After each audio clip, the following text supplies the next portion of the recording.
Aula de Ciências, o solo. Olá, crianças. Vamos falar sobre o processo de formação do solo, né? O processo de formação do solo ocorre ao longo de milhares de anos. As rochas fragmentadas, elas quebraram-se em pedaços cada vez menores até formarem pequenos grãos de areia. Então, elas começaram a quebrar em pequenos pedaços. Olhem aqui. Isso ocorreu por causa da ação da chuva, dos ventos.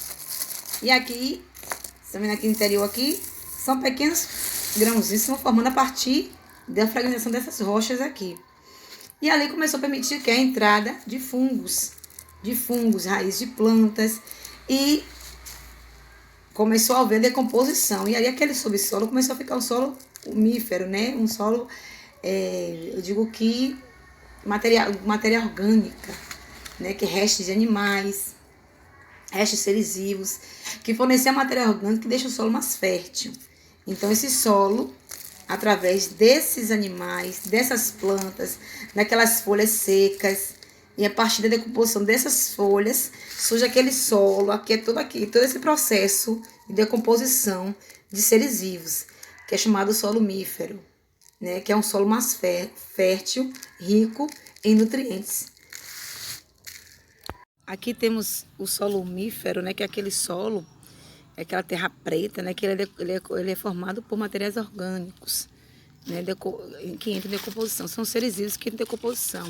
É aquela folha seca que cai do pé, ela vai se decompondo e virando solo, aqueles seres vivos que morreram, e aí entra em decomposição, e aí forma esse solo umífero, que é aquele solo rico em nutrientes, que é hoje para o plantio.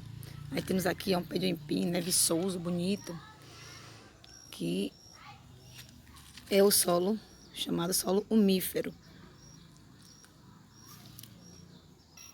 Temos aqui a areia, né, que é chamado solo arenoso, que é aquele solo permeável, onde a água passa com, né, mais facilidade. Ele é um solo pobre em nutrientes. Então, nem todos os seres vivos, todas as plantas poderão crescer nesse solo. É chamado de solo arenoso, né, que é da areia. A gente vai encontrar muito nas praias esse tipo de solo. Então, criança, vimos aí o umífero, né? O arenoso. Também temos o solo argiloso, que é aquele, né, da argila. E tem várias espécies de solo argiloso. São os três grandes, né, tipos de solo que existem no nosso Brasil, que é o argiloso, o arenoso e o umífero. São esses três tipos de solo. E a argila a gente vê muito usado na nossa feira de Caxixis, que tem lá né, os vasos de barros, de argila, confeccionado pelos artesãos. Olá, criança, vamos falar sobre a erosão. O solo ele se modifica naturalmente pela ação do vento, da água, da chuva, dos seres vivos. Porém, quando essa ação se intensifica, ocorre um fenômeno chamado erosão, que esse processo provoca o desgaste da superfície, tornando cada vez mais pobre e sem nutriente. Então, a erosão pode ocorrer pela água dos rios, que é capaz de carregar grande quantidade de terra das margens dos mares, que fazem escavações, buracos, carregam pedaços de rochas e areias para outros lugares.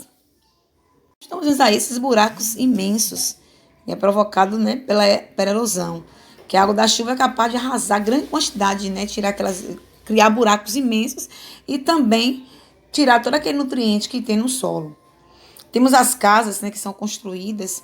E para que manter? Como manter esse solo, preservar, para que não aconteça erosão? Então é necessário manter a cobertura vegetal, evitando desmatamento, as queimadas, as construções em terrenos inclinados, como em costas de morros ou montanhas. E algumas ações humanas também são responsáveis por provocar ou agravar, né, a erosão, que é o desmatamento, a derrubada de árvores. O homem acaba deixando o solo exposto, propenso à ocorrência de enxurradas, pois as raízes das árvores ajudam a fixar a terra, protegendo o solo das chuvas e dos ventos fortes. Outro processo que ocorre também são as queimadas, que são realizadas para remover a vegetação de um local e acaba matando os seres vivos que vivem no solo. Vamos falar agora aqui, né, sobre os cuidados com o solo. Para manter o solo conservado, é necessária a utilização de algumas técnicas que evitam a erosão. Vamos começar pela drenagem. É um processo usado em solos encharcados para drenar o excesso de água.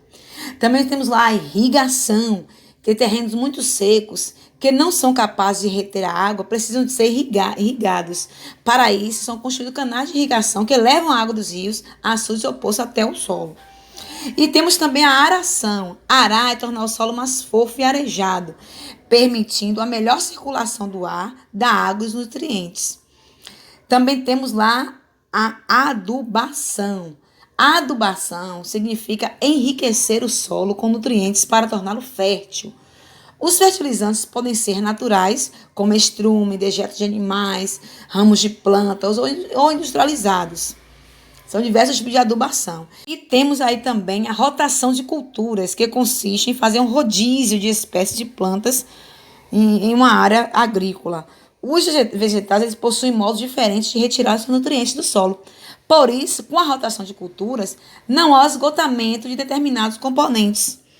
Se plantou ali banana, num determinado tempo, plantou banana, colheu a banana, depois naquele solo vai plantar outra espécie vegetal para que os nutrientes que a banana tirou eles possam se refazer, né, se recompor.